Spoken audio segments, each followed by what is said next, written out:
Hello my YouTube family, good morning. कैसे हैं आप सब लोग? आई होप कि आप सब लोग खुश होंगे और स्वस्थ होंगे। तो जी हाँ, हम निकल गए हैं रोड ट्रिप पर और बच्चों की छुट्टियां थी 10 दिन की, तो हम इसलिए ये रोड ट्रिप प्लान किया हमने और हम निकल गए हैं। तो यहाँ हम 3 से 4 जगह कवर करने वाले हैं। सबसे पहले हम जा रहे हैं संभाजी नगर, जो कि यहाँ से 800 किलोमीटर दूर है। तो वहाँ ग्रीष्णेश्वर ज्योतिर्लिंग है, भगवान शिव जी का मंदिर है वहाँ पर।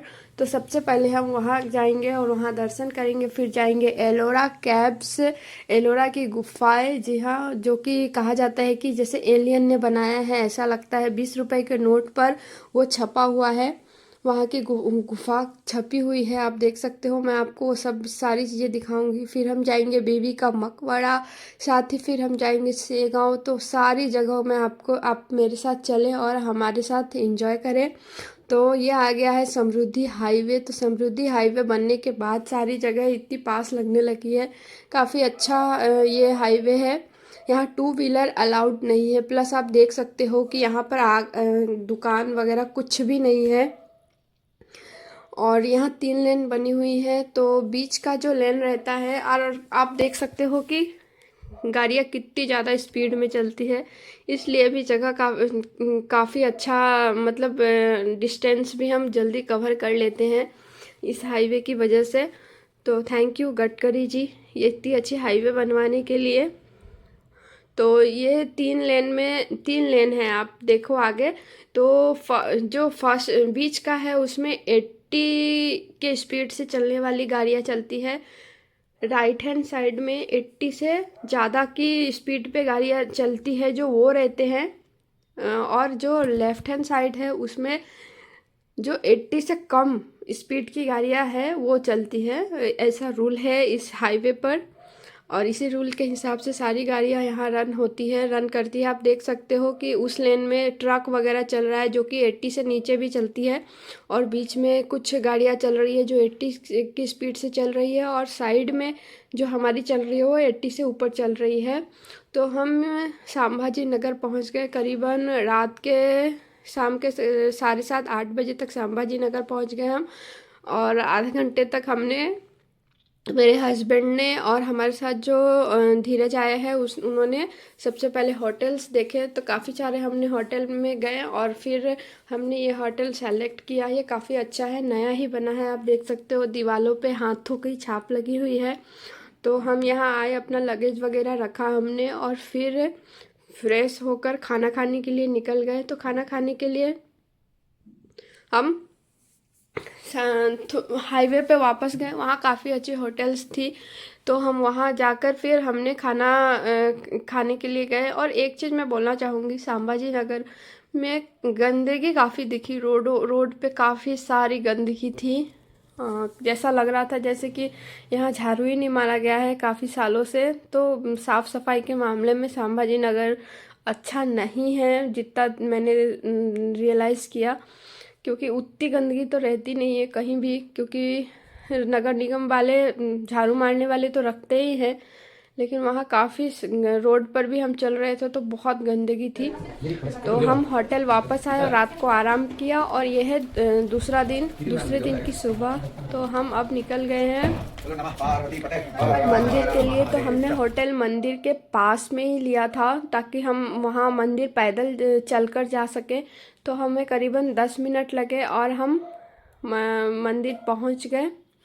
और सुबह के 5 बजे हम रेडी होकर होटल से निकल गए थे। सुबह सुबह जाने पर हमें लाइन भी कम लगानी पड़ी और साथ ही हमें दर्शन भी जल्दी हो गए। जब हम बाहर निकल रहे थे मंदिर के दर्शन करने के बाद, तो हमें बहुत लंबी लाइन दिखी। इसलिए मेरा सजेशन तो यही है आप लोगों से कि मंदिर जब भी जाए तो सुबह जल्दी जाए, ताकि लाइन कम मिले। प्लस सुबह की दर्शन भी बहुत अच्छी होती है। दोपहर को तो दर्शन, सब भगवान तो हर समय ही बहुत अच्छे हैं दर्शन करने के लिए। लेकिन सुबह जाओगे तो एक तो मतलब फ्रेश रहता है मूड, और फिर लाइन भी कम लगनी पड़ती है। फिर भी हमें 2.5 से 3 घंटे लग गए लाइन में, और फिर हमने दर्शन किए।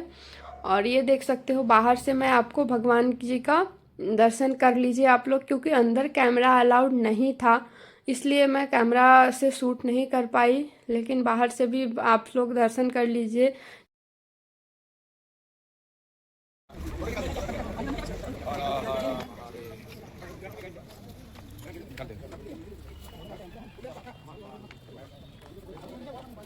दूर चलने के, मंदिर से बाहर निकलने के बाद ये कुंड बना हुआ है। और आप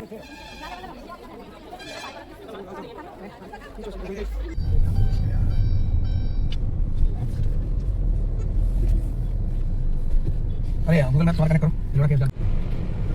हर हर महादेव मेरे बाबा। आगे होटल थोड़ी देर आराम किया और फिर हम यहाँ से निकल गए, क्योंकि हमें काफ़ी सारी चीज़ें जगह कवर करनी थी, तो हम ज़्यादा आराम नहीं कर रहे थे, हम घूमने पे ज़्यादा ध्यान दे रहे थे।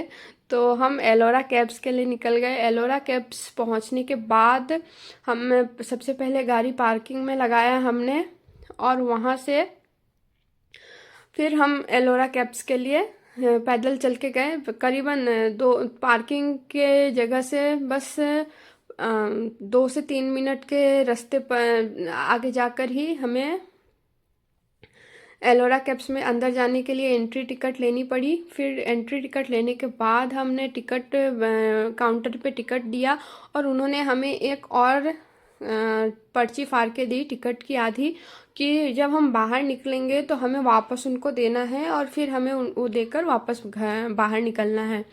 तो आप देख सकते हो अंदर काफ़ी सारे पेड़ पौधे हैं, हरियाली है, प्लस वहाँ पर बेचने वाले लोग बैठे हुए हैं, क्योंकि धूप का समय है तो गोगल और हेड बेचने वाले लोग वहाँ पर बैठे हुए हैं। तो आप देख सकते हो कि ऊपर पहाड़ के जैसा है ये, लेकिन अंदर मंजिलें बनी हुई हैं, मतलब 3-3 मंजिलें, मतलब महल जैसा बना हुआ है, 3 मंजिला, 2 मंजिला, और बुद्ध भगवान की बहुत बड़ी मूर्ति बनी हुई है अंदर। आप देख कर अमेज्ड हो जाओगे कि ये, आप ऊपर से ऐसा लग रहा है जैसे पहाड़ है, लेकिन अंदर जाओ, अभी चलो हमारे साथ और देखो आप लोग कि मतलब क्या कलाकृति की हुई है। आज से करीबन कितने हजार साल, लाखों साल पहले ये बनाया गया है, जब इतने संसाधन नहीं थे हमारे पास, तब बनाया गया है। और यहाँ गाइड भी मिल जाते हैं, तो आप गाइड भी रख सकते हो कि वो आपको काफ़ी अच्छे से समझाएंगे। प्लस एक बुक भी बिकती रहती है यहाँ पर, जिसमें सारी चीज़ें लिखी हुई है, तो उसमें काफ़ी सारी जानकारियाँ दी हुई है यहाँ की कलाकृतियों के बारे में। तो पहले, अभी तो हमारे पास इतने संसाधन है, काटने का मशीन, सामान ले आने का मशीन, काफ़ी सी चीज़ें हैं, लेकिन इससे पहले आप देख सकते हो कितनी बढ़िया बनाई गई है ये छेनी हथौड़ी, यही सबसे। और हाँ, इसे बनाने में कुछ बहुत ज़्यादा समय लगा, एरा बाई एरा लगा है। जैसे एक एरा ने एक जब बनाया, फिर उन्होंने छोड़ दिया, फिर दूसरे एरा ने बनाया, ऐसा कर कर के ये कंप्लीट हुआ है सारा। एक राजा ने बनाया ऐसा नहीं है, सब मिलके बनाए हैं। जैसे कुछ साल 50 साल एक ने बनाया, फिर वो नहीं रहे तो फिर 50 साल बनाया। और आप देख सकते हो 20 रुपए के नोट पर ये छपा हुआ है। यहाँ बाजू में जो कैप्स है और ये जो स्तंभ है, ये छपा हुआ है 20 रुपए के नोट पर। और एलोरा कैप्स लिखा हुआ भी है 20 रुपए के नोट पर। और ये 3 मंजिला है यहाँ पर। अंदर मैं आपको लेकर चलूँगी और आप देखना, यहाँ पर 3 मंजिला इमारत बनी हुई है, और सीढ़ियाँ बनी हुई है, और सारी चीज़ें पहाड़ को काट कर बनी हुई है। कुछ हाथियाँ भी बनी हुई हैं। कुछ लोग ये भी बोलते हैं कि ये एलियन ने बनाया है, अजूबा है ये। यहाँ विदेशी यात्री भी बहुत सारे दिखे मुझे, वो भी ये देखने के लिए आते हैं विदेशों से। मेरा कहना है कि आप लोग एक बार ज़रूर जाएं यहाँ पर, क्योंकि अपनी आंखों से आप देखोगे तभी आपको ज़्यादा अच्छे से पता चलेगा। कैमरे से मैं उतना ही शूट कर पाती हूँ जितना कि, मतलब आंखों से देखने का अलग ही मज़ा है। तो आप लोग एक बार ज़रूर जाएं यहाँ, और बच्चों को ज़रूर लेकर जाएं, क्योंकि बच्चों के बुक्स में भी ये सारी चीज़ें पढ़ाई जाती है, तो उनको भी एक्सपीरियंस होगा ये सारी चीज़ों की। और मूर्तियाँ बनी हुई हैं। कहा जाता है, कुछ कुछ आपको खंडित मूर्तियाँ भी दिख रही है, लेकिन कहा जाता है कि यहाँ औरंगजेब ने अपनी सेनाएं भेजी थी कि इसे ध्वस्त कर दो, इसे तोड़ डालो, लेकिन वो काफ़ी सालों तक लगे रहे, लेकिन ये टूटा नहीं, क्योंकि ये अलग से पत्थर लेके नहीं बना है, ये पहाड़ों को काट कर बना, और पहाड़ों को काट कर बना है, तो ये काफ़ी मजबूत था। तो उन काफ़ी दिनों तक वो लगे रहे, बाद में हार कर चले गए, क्योंकि वो टूटा नहीं। बस थोड़े बहुत हाथी के दांत वगैरह तोड़ पाए वो, उसके अलावा कुछ भी नहीं तोड़ पाए वो। और वैसे का वैसा ही रहा ये। आप देख सकते हो यह पहली मंजिल। यहाँ पर 3 फ्लोर है। फर्स्ट फ्लोर और सेकंड फ्लोर पर्यटकों के लिए खुली हुई है, लेकिन थर्ड फ्लोर क्या है, बंद कर दिया गया है सेफ्टी के तहत, क्योंकि वो काफ़ी ऊंचाई पर चला हो जाता है। तो उतनी ऊंचाई पर जाना बच्चों के लिए सेफ नहीं है क्योंकि यहाँ स्कूल के बच्चे भी बहुत सारे आते हैं। मैंने देखा कि बसों में भर के मतलब स्कूल के बच्चे आ रहे थे और उनको यहाँ पर उनकी टीचर लेके आ रहे थे और ये सारी चीज़ें दिखा रहे थे और जानकारी दे रहे थे हमारी संस्कृति के बारे में, हमारे राजाओं के बारे में, हमारे जो पहले की जो विरासत है उनके बारे में। यहाँ से बहुत कुछ पता चलता है। तो ये सारी चीज़ें अपने बच्चों को, और ये भी पता चलता है कि उस समय के लोगों में कितना पेशेंस था कि इतनी अच्छी अच्छी बड़ी बड़ी इमारतें और सारी चीज़ें उन्होंने बनाई, एड़ा बाई एड़ा बनाई। तो ये सारी चीज़ें देखने पर काफ़ी कुछ नॉलेज मिलता है। और बाहर हमें कभी ऐसा देखने का लग रहा था जैसे कुछ भी नहीं है अंदर, लेकिन अंदर जाने के बाद हमें इतनी सारी इमारतें, कलाकृतियाँ दिखी कि अब मुझे आंखों पे विश्वास ही नहीं हो रहा था कि ये लोगों ने बनाया है। आप देख सकते हो। और ये हम पहुंच गए हैं फर्स्ट फ्लोर पे, सेकंड फ्लोर पे। और यहाँ पर है मंदिर, शिव भगवान का, कैलाश मंदिर भी कहते हैं इसको। तो यहाँ आप देख सकते हो, अंदर आपको दिखेगा। मंदिर के दर्शन किए हम लोगों ने सबसे पहले, और फिर ये देखिए, ये है बैल्कनी भी काफ़ी अच्छा है। और नीचे देख रहे हो आप कि हम लोग आ रहे हैं, तो आपको दिख रहा है कितनी ऊंचाई पर है। और इससे भी ऊपर एक फ्लोर है जिसको बंद कर दिया गया है ताकि लोगों को सेफ्टी मिले। और ये देखिए, यहाँ पर है गिलहरी जो कुछ चीज़ें पड़ी रहती है, लोग आते हैं पर्यटन और उसको कुछ खाने को दे दे या गिर जाए तो उसके काम आ जाता है। और धूप काफ़ी थी और अब मैं वहाँ से निकल गई हूँ। मैंने बस एक अभी तक गुफ़ा कवर किया है। करीबन 15 से 16 गुफ़ाएं हैं टोटल यहाँ पर। और ये है हॉस्टल, ये फर्स्ट फ्लोर पे देखिए, ये हॉस्टल है। यहाँ देखिए रहने के लिए, और साथ में छोटे छोटे कमरे बने हुए हैं और साथ में बेड भी बना हुआ है, पर इतने छोटे छोटे। और यहाँ पर बुक्स में लिखे हुए हैं कि यहाँ पर बुद्ध भगवान जी के जो शिष्य रहते थे वो यहाँ पर रहा करते थे। और ये देखिए, इससे ऊपर जाने पर आपको ऐसा ही दिखेगा। ऐसे छोटे छोटे कमरे हैं जिसे अभी देखिए जाली से बंद कर दिया गया है ताकि कोई भी घर बाहर कैसा कुछ लोग आ जाएं या फिर वहाँ पर रह जाएं, चुपके से चोरी से अंदर घुस जाएं तो पता नहीं चलता, इसलिए वो ऐसा कवर करके रखा हुआ है इन लोगों ने। और देखिए, ये सारे बुद्ध भगवान जी के कला जो पत्थर में उनकी जो फ़ोटोज़ है वो एकदम अच्छी तरीके से नक्काशी के साथ बनाया गया है। और यहाँ से आप देख सकते हो नीचे का नज़ारा। तो मेरे कहने पर एक बार एलोरा केव्स ज़रूर जाए, बहुत बढ़िया लगता है यहाँ पर। और ये सब देखिए, मैं बाहर से ही दिखा रही हूँ आपको क्योंकि करीबन कितने बज गए थे, हाँ 3 बज गए थे हमें देखते देखते। ये हम सुबह के 10-11 बजे से लगे थे देखने में और फिर हमने ये सारे कवर किए। ये गुफ़ा नंबर आई थिंक 10 है, हाँ गुफ़ा क्रमांक 10 है ये। और ये देखो आप, यहाँ से दिख रहा है ये पत्थर काट के बनाया गया है, ओ माय गॉड। और ये देखो नीचे स्तंभ बना दिया गया है, साथ ही ऊपर फ्लोर्स बनाए गए हैं, बहुत बढ़िया है ये। और इसके बारे में पूरी जानकारी यहाँ पर लिखी हुई है, आप आकर यहाँ पढ़ सकते हो जानकारी कि ये क्या है, क्या मान्यता है। और ये देखिए ऊपर ऐसा नक्काशी किया हुआ है कि उस समय यहाँ पर कुछ अगर स्वर बजाया जाता था जो कि एक शांति स्वर की जैसे, तो ये उस नक्काशी की वजह से पूरी जगह वो गूंजती थी। ये देखिए ये ऊपर, तो उसकी वजह से पूरी जगह गूंजती थी वो जो स्वर था वो। और अंदर से आप देख रहे हो ये फर्स्ट फ्लोर का है, प्लस ये अब आ गए हैं हम गुफ़ा क्रमांक 7 और 7 में, जो गुफ़ा क्रमांक 10 के बाद 7 में आ गए हैं हम। तो आगे पीछे गुफ़ाएं बनाई गई मतलब है, लेकिन सबकी क्रमांक लिखी हुई है। यहाँ पर हमने पूरी गुफाएं देखी और इतना कवर करना ब्लॉग में तो पॉसिबल नहीं है क्योंकि ब्लॉग काफ़ी बड़ा हो जाता और मुझे ये एक ही ब्लॉग में मुझे पूरी ट्रिप को दिखाना था, तो मैंने जितना कवर हो सका मैंने किया और मैंने काट काट के ब्लॉग को चीज़ों को दिखाया है इसमें, ताकि आप लोग बोर ना हो जाए।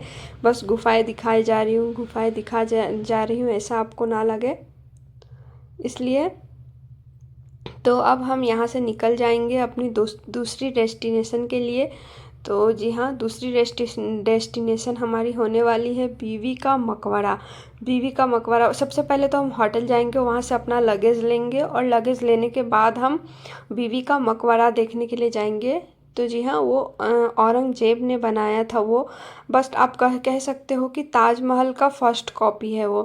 ताजमहल जैसा बनाने की कोशिश की गई है उसे, लेकिन ताजमहल में कैसा है कि सफ़ेद संगमरमर लगी हुई है। अभी मैं आपको आगे दिखाऊंगी, अलग से देखकर आपको ताजमहल जैसा नहीं लगेगा। तो वहाँ के लिए हम अब निकलेंगे और बाहर देख सकते हैं आप काफ़ी सारी दुकानें हैं। यहाँ पर्यटन बहुत ज़्यादा बहुत ज़्यादा लोग आते हैं यहाँ पर देखने के लिए गुफाएँ, एलोरा देखने के गुफाएँ देखने, और ये सारी खिलौने वगैरह सब लगे हुए हैं। ये जूस के सेंटर है, पानी पूरी, हमने भी कुछ चीज़ें यहाँ ट्राई की अच्छी।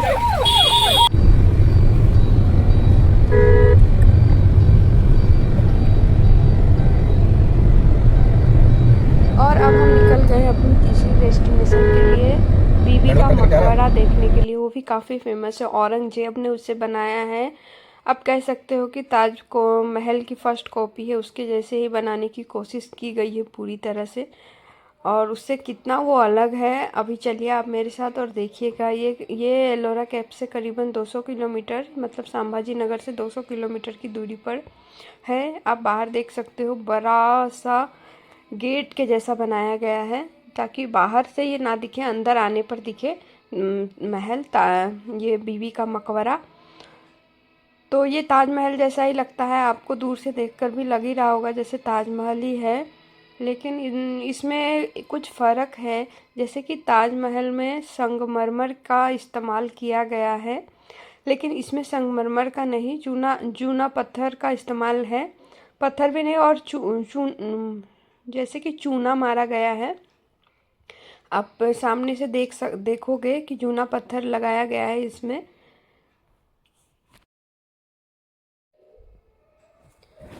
इसमें कलर भी थोड़ा थोड़ा फेड हो रहा है, क्योंकि इसमें कलर की ज़रूरत पड़ती है चूना मारने की। तो देखिए, पहले के लोग अपनी बीवी के लिए कितनी चीज़ें बनाते थे।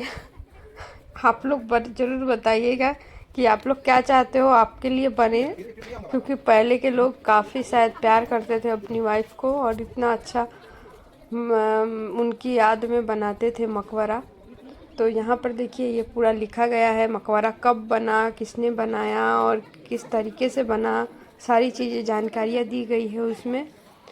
तो अंदर चलिए और अंदर जाकर अभी देखते हैं हम मकबरा। तो अंदर देख सकते हो कि ऊपर बहुत बढ़िया नक्काशी की हुई है, और नीचे ये है उनकी वाइफ, मतलब बीवी का मकबरा है नीचे, आप देख सकते हो। ट्रस्ट में अंदर जाने के बाद पता नहीं क्यों, लेकिन अजीब सा माहौल लगा, ऐसा लग रहा था जैसे भूतिया घर होता है, वैसा ही पूरा मुझे एहसास हुआ। पता नहीं इस बात पे बहुत से लोग एग्री नहीं करेंगे और मुझे शायद कमेंट में कुछ गलत भी बोल दे, लेकिन मुझे जैसा एहसास हुआ मैं वैसा बोल रही हूँ। तो और फिर मैं फटाक से बाहर निकल गई और मेरे हस्बैंड भी आ गए बाहर, क्योंकि वो कितना भी बड़ा मकबरा हो, महल हो, कुछ भी हो, लेकिन है तो वहाँ मकबरा ही। जिंदा किसी की लाश को दफनाया गया है वहाँ पर, इसलिए बोल रही हूँ मैं। तो हमने यहाँ फटाफट से सारी चीज़ें देखी, और हाँ, इसके आसपास काफ़ी बड़ा जगह छोड़ा गया है, गार्डन बनाया गया है, उधर भी आप जाकर घूम सकते हो। लेकिन हमें देरी हो रही थी, क्योंकि हमें यहाँ से फिर निकलना था चौथी डेस्टिनेशन के सेगांव के लिए, जो कि 400 किलोमीटर के करीबन यहाँ से दूर है।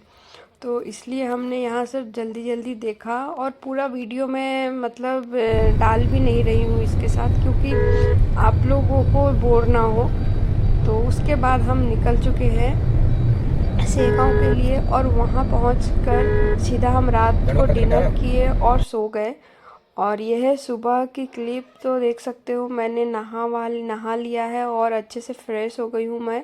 यहाँ से हम मंदिर का दर्शन करने जाएंगे। मंदिर के दर्शन करने के बाद हम यहाँ पर काफ़ी बड़ा एक उद्यान खुला है, तो हम उसको देखने के लिए गए। अभी ये कंस्ट्रक्शन चालू है इसकी, इसलिए कहीं कहीं बैरिकेड भी लगा कर रखा गया है। काफ़ी कंस्ट्रक्शन हो चुका है और थोड़ा बहुत बचा है, तो वो भी शुरू है। यहाँ की साफ़ सफाई बहुत अच्छी है, मतलब क्या ही बोलूँ मैं, साफ़ सफाई के मामले में तो मैं नंबर 1 ही बोलूँगी। तो कहीं भी पत्ते भी ये गिरे नहीं दिखते हैं। और ये देखिए बड़े बड़े पाइप्स लग के हैं क्योंकि कंस्ट्रक्शन चालू है इधर। और यहाँ पर मंदिर भी बनाया गया है, सामने शिव जी का मंदिर है। यह है एंट्री गेट इसका। और मंदिर भी काफ़ी खूबसूरत बनाया है, एकदम नया ही है। और आसपास भी बहुत बढ़िया जगह है यहाँ पर। आगे जाकर एक तालाब भी है जो कि कंस्ट्रक्शन शुरू है, तो यहाँ ऐसा है कि 5 बजे के बाद यहाँ रुक नहीं सकते, हमें बाहर निकलना पड़ता है। और ये देखिए, ये फेमस लोग हैं जिन्होंने अपनी जीवन को